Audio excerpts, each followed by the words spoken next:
Je m'appelle Élise Martin. J'avais 34 ans lorsqu'un inconnu s'est assis en face de moi dans un petit café du quartier de l'Opéra à Paris et m'a dit de ne pas demander le divorce. C'était le début d'après-midi. L'endroit sentait le café serré et les manteaux humides de pluie. Autour de nous, des employés de bureau discutaient à voix basse. Rien dans ce moment ne semblait dramatique, mais j'ai senti ma poitrine se serrer, comme si l'air avait soudainement changé. L'homme s'est présenté sous le nom de Thomas Dupuis. Voix calme, posture soignée, ni nerveux, ni en colère, juste dans le contrôle. Il a prononcé le nom de mon mari comme s'il s'agissait d'un fait, et non d'une accusation. Votre mari voit ma femme. Je n'ai pas eu le souffle coupé. Je n'ai pas pleuré. J'ai senti quelque chose de plus froid s'installer dans mon estomac.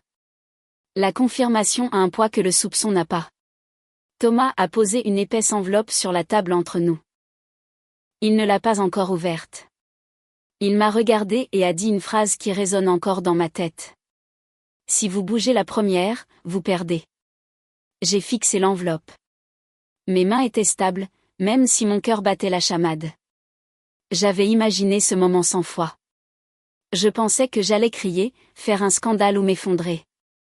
Au lieu de cela, je suis restée immobile. Thomas m'a expliqué calmement. Les tribunaux n'écoutent pas la douleur, ils écoutent l'épreuve. Si vous agissez sous le coup de l'émotion, vous protégez les gens qui vous ont menti. Si vous attendez, vous vous protégez vous-même. Il m'a dit qu'il avait appris cela à ses dépens. Il avait déjà parlé à des avocats. Il avait déjà commencé à tout documenter. Date, heure, lieu, habitude. J'ai écouté sans l'interrompre. Quelque part entre ces mots et le bourdonnement du café, j'ai réalisé quelque chose d'important. Ce n'était pas une réunion pour se venger. C'était un avertissement.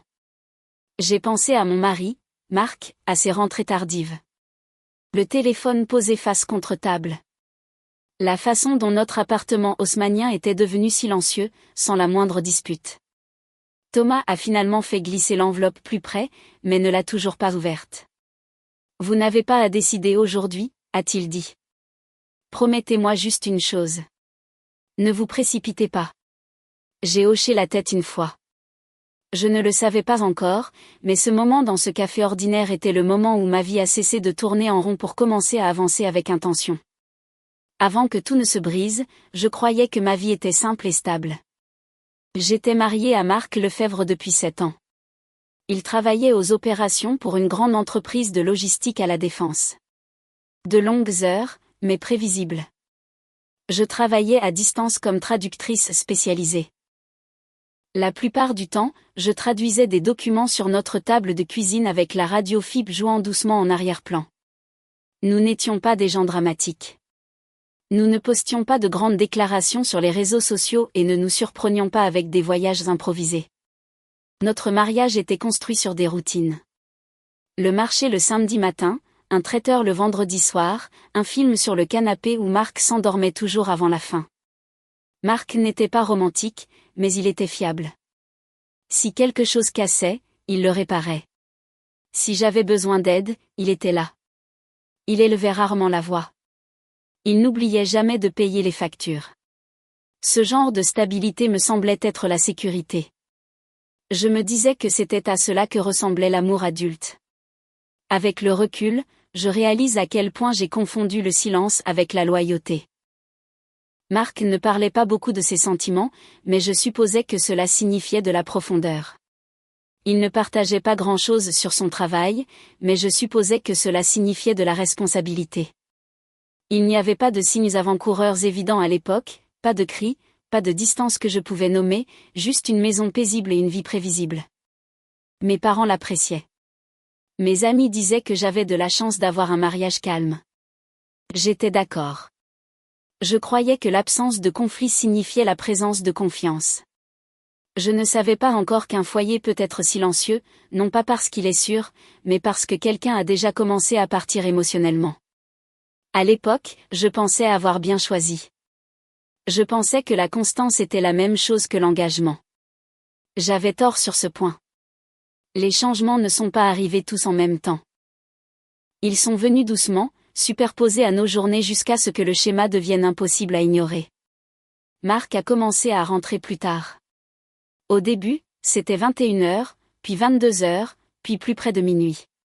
Il disait qu'un nouveau contrat mettait la pression sur l'équipe. Je le croyais car son travail avait toujours été exigeant. Puis son téléphone a changé. Il avait l'habitude de le laisser écran vers le haut sur le comptoir. Maintenant, il restait face cachée ou dans sa poche. Quand il vibrait, il le vérifiait rapidement et détournait l'écran. Je me disais que je me faisais des idées. Une nouvelle odeur est apparue dans notre salle de bain. Pas du savon, pas du déodorant, mais un parfum de luxe. Marc n'avait jamais porté de parfum en 7 ans. Quand j'ai posé la question, il a haussé les épaules et a dit que quelqu'un au travail lui avait donné un échantillon. Ses vêtements ont changé aussi. De nouvelles chemises, mieux ajustées. Il a commencé à se faire couper les cheveux dans un salon branché au lieu du vieux barbier près de chez nous. Aucune de ces choses n'était mauvaise en soi. Les gens ont le droit de changer. Ce qui m'a déstabilisé, c'était le timing. Le week-end, il a commencé à aller à la salle de sport. Il partait en milieu de matinée et revenait après le déjeuner, fraîchement douché et bizarrement énergique. Pas fatigué, pas courbaturé, juste léger, heureux d'une manière que je n'avais pas vue à la maison depuis des mois. J'ai essayé d'être un soutien. Je préparais des dîners. J'envoyais des messages pour demander s'il avait besoin de quelque chose. Ses réponses devenaient plus courtes. Parfois, des heures passaient avant qu'il ne réponde. Quand il le faisait, les mots semblaient distants. Si vous avez déjà senti votre maison se refroidir sans une seule dispute, vous savez de quoi je parle. Rien n'était assez bruyant pour une confrontation, mais tout semblait faux. La nuit, je restais éveillée à l'écouter respirer et je me demandais quand exactement le basculement s'était produit. Je ne cherchais pas encore de preuves. Je cherchais à être rassurée. Mais mon corps savait déjà quelque chose que mon cœur essayait d'ignorer. Je continuais à me dire de ne pas être paranoïaque, d'être patiente, d'être compréhensive. Pourtant, une petite voix en moi répétait la même phrase. Quelque chose ne va pas. Le moment où tout a basculé s'est produit un soir de semaine ordinaire. J'ai retrouvé une amie pour dîner près des grands boulevards.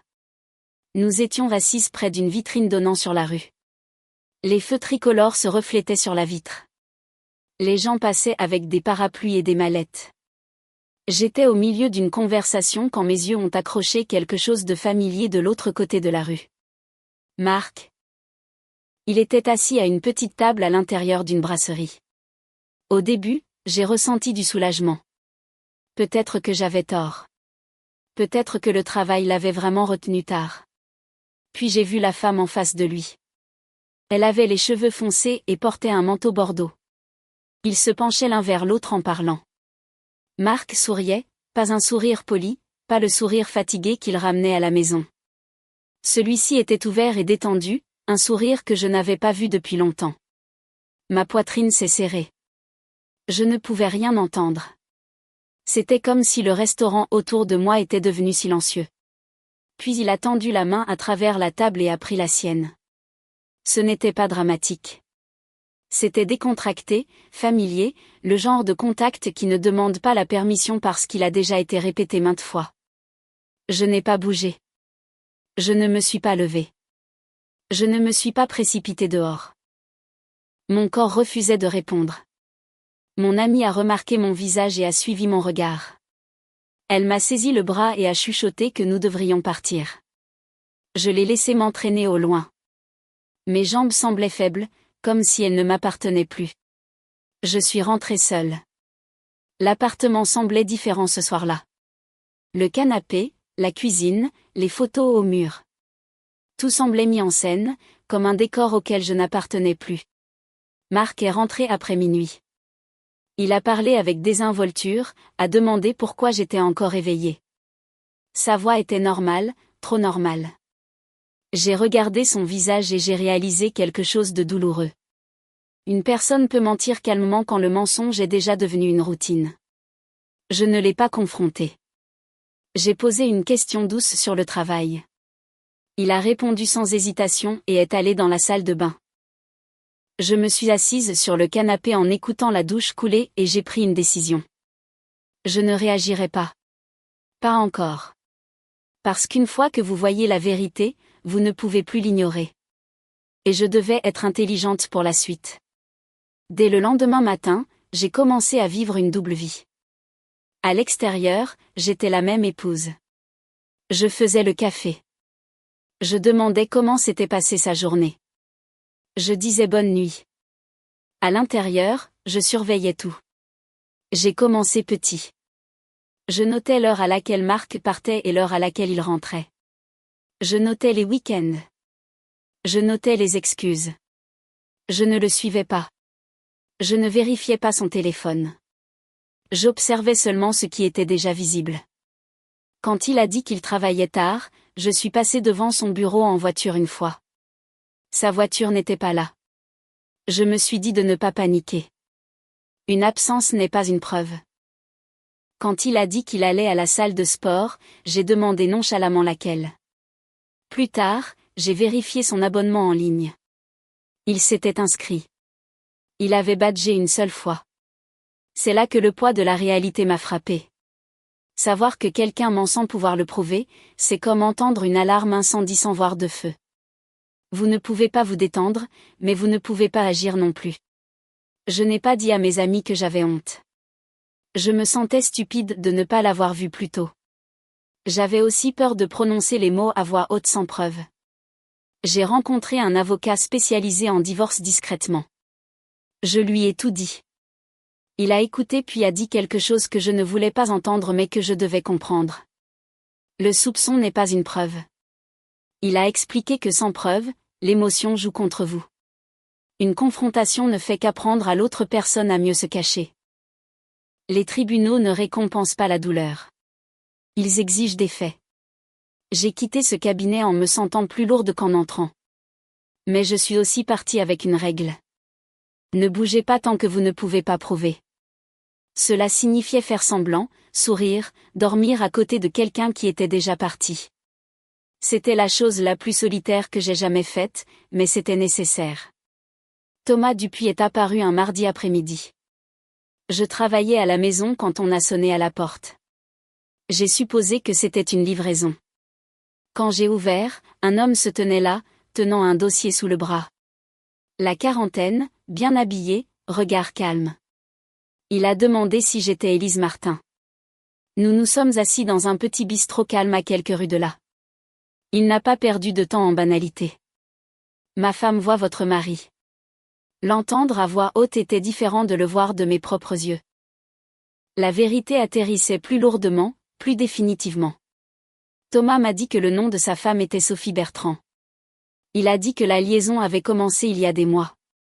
Des nuits tardives, des voyages le week-end, le même schéma que celui que j'avais vécu. Puis il a ouvert le dossier. À l'intérieur se trouvaient des photographies.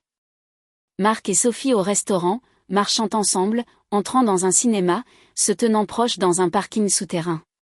Chaque photo était étiquetée avec une date et un lieu. Je l'ai reconnu immédiatement. Le manteau bordeaux, la même femme de la brasserie. Thomas a expliqué qu'il avait engagé un détective privé après que ses soupçons soient devenus impossibles à ignorer. Il avait tout documenté méthodiquement. Pas d'émotion, juste des archives. Il ne jubilait pas. Il n'a pas insulté mon mari. Il parlait comme quelqu'un qui a déjà pleuré seul et a dépassé le choc. J'ai ressenti deux émotions à la fois. Soulagement et chagrin. Soulagement parce que je ne me faisais pas des idées. Chagrin parce que c'était réel. Thomas a fait glisser une clé USB sur la table. Vous en aurez besoin si vous décidez de vous protéger, a-t-il dit. Je lui ai demandé pourquoi il m'aidait. Parce que nous sommes dans la même position, a-t-il répondu, et personne ne devrait traverser cela en aveugle. Avant de partir, il m'a donné son numéro. Il m'a dit d'appeler si j'avais besoin d'éclaircissements sur l'un des fichiers. Alors que nous nous levions pour partir, il a fait une pause. Je vous recontacterai, a-t-il dit. Il y a quelque chose d'important dont nous devons discuter. 3 jours plus tard, il a appelé. Cette fois, sa voix était plus délibérée. Il a dit qu'il avait un plan. Nous nous sommes rencontrés à nouveau dans le même café près de l'opéra. Thomas était déjà là quand je suis arrivée. Il ne s'est pas levé pour me saluer. Il a attendu que je m'assoie. Ce n'est qu'alors qu'il a tendu la main sous la table et a soulevé une mallette noire rigide sur la chaise vide à côté de lui. Le bruit qu'elle a fait en touchant le sol était sourd et lourd. Il ne l'a pas ouverte tout de suite. Avant que je ne vous montre ceci, a dit Thomas, j'ai besoin que vous compreniez quelque chose. Ce n'est pas une question de vengeance. C'est une question de timing. Puis il a ouvert la mallette. À l'intérieur se trouvaient des piles d'argent liquide soigneusement attachées. Je n'avais pas besoin de compter pour savoir que c'était une somme importante. Mon souffle s'est coupé malgré moi. Thomas m'a regardé droit dans les yeux. Je vous demande de ne pas demander le divorce tout de suite. Ma première réaction a été la colère. Cela semblait faux. J'avais l'impression d'être achetée. Je lui ai dit immédiatement que je n'étais pas à vendre. Il a hoché la tête comme s'il s'attendait à cette réponse. Je sais, a-t-il dit. C'est pourquoi ce n'est pas un pot de vin. C'est une compensation pour l'endurance. Il a expliqué lentement. Si je déposais une requête maintenant, Marc paniquerait. La panique atteindrait Sophie. Ils couperaient contact, détruiraient les preuves, réécriraient leur histoire. Ce qui semblait clair maintenant deviendrait flou au tribunal. Attendre ferait le contraire. Les habitudes s'ancreraient. Les preuves se multiplieraient. Les excuses disparaîtraient. Thomas m'a dit qu'il prévoyait d'attendre 3 mois de plus. Pendant ce temps, il continuerait à tout documenter légalement et soigneusement. Il m'a demandé de faire une seule chose. Ne bougez pas la première. Pas de messages émotionnels, pas de confrontation, pas de changement soudain, seulement un comportement normal et des informations partagées qui existaient déjà. Seulement des faits. Je lui ai demandé pourquoi il avait besoin de moi spécifiquement. Parce que si vous bougez la première, votre mari préviendra ma femme, a-t-il dit, et tout ce que j'ai construit s'effondrera. Le poids de la chose s'est posé sur moi. Nos situations étaient liées. Un faux mouvement de l'un de nous protégerait les personnes qui nous avaient trahis. J'ai regardé la mallette à nouveau. 3 mois semblaient insupportables. Vivre dans la même maison, agir normalement, porter ce savoir seul. Thomas a fermé la mallette et l'a fait glisser vers moi. Cet argent n'achète pas votre silence, a-t-il dit. Il vous achète de l'espace, du temps pour penser clairement au lieu de réagir par la douleur. Je n'y ai pas touché pendant un long moment. Puis j'ai hoché la tête. J'ai accepté d'attendre.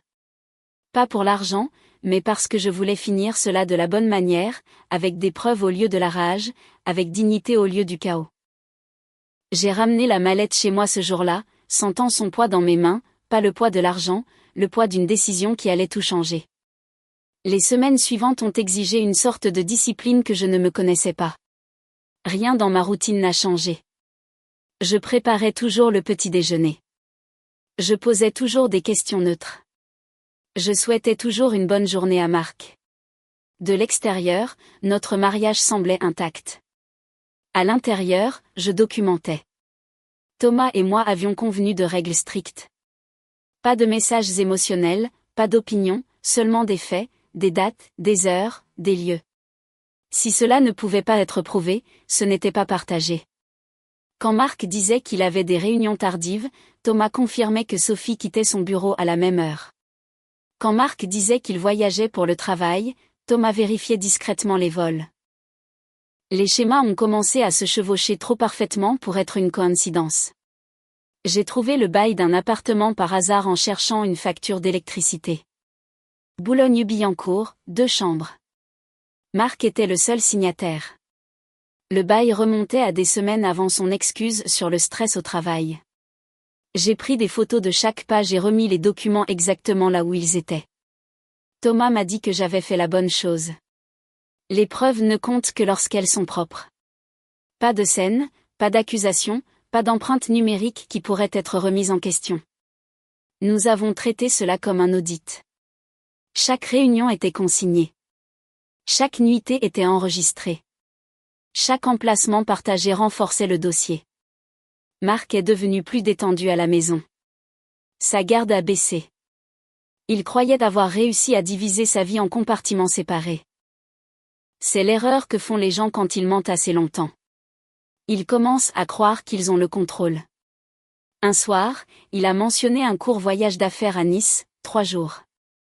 J'ai souri et lui ai dit de faire bon voyage. Thomas a confirmé que Sophie avait réservé aux mêmes dates. C'est là que j'ai compris quelque chose d'important. Le silence n'est pas une faiblesse quand il est choisi. Parfois, le silence est une préparation et la préparation est un pouvoir.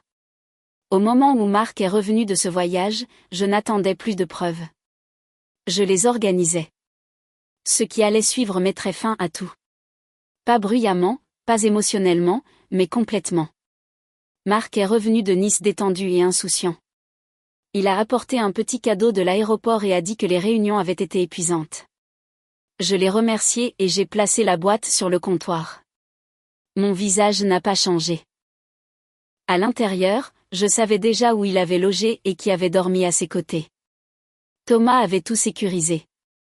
Heure d'entrée à l'hôtel, repas partagé, photos de marchant ensemble comme un couple n'ayant rien à cacher. Ce n'était plus juste une liaison. C'était un schéma de vie commune. Une semaine plus tard, Marc m'a annoncé quelque chose de nouveau. Il a dit que les trajets le fatiguaient, qu'il serait peut-être judicieux de louer un petit pied-à-terre plus près du travail pendant la semaine. Il l'a dit prudemment, observant ma réaction. J'ai hoché la tête et lui ai dit de faire ce qu'il pensait être le mieux. Cette décision a ouvert la porte finale. Thomas a confirmé que Sophie avait emménagé dans le même appartement à Boulogne. Le registre du parking montrait les 2 voitures la nuit. Des achats d'épicerie apparaissaient les mêmes jours. Les comptes de services publics ont été activés. Ils ne se cachaient plus. Ils vivaient ensemble. Cela comptait. La cohabitation supprime les excuses.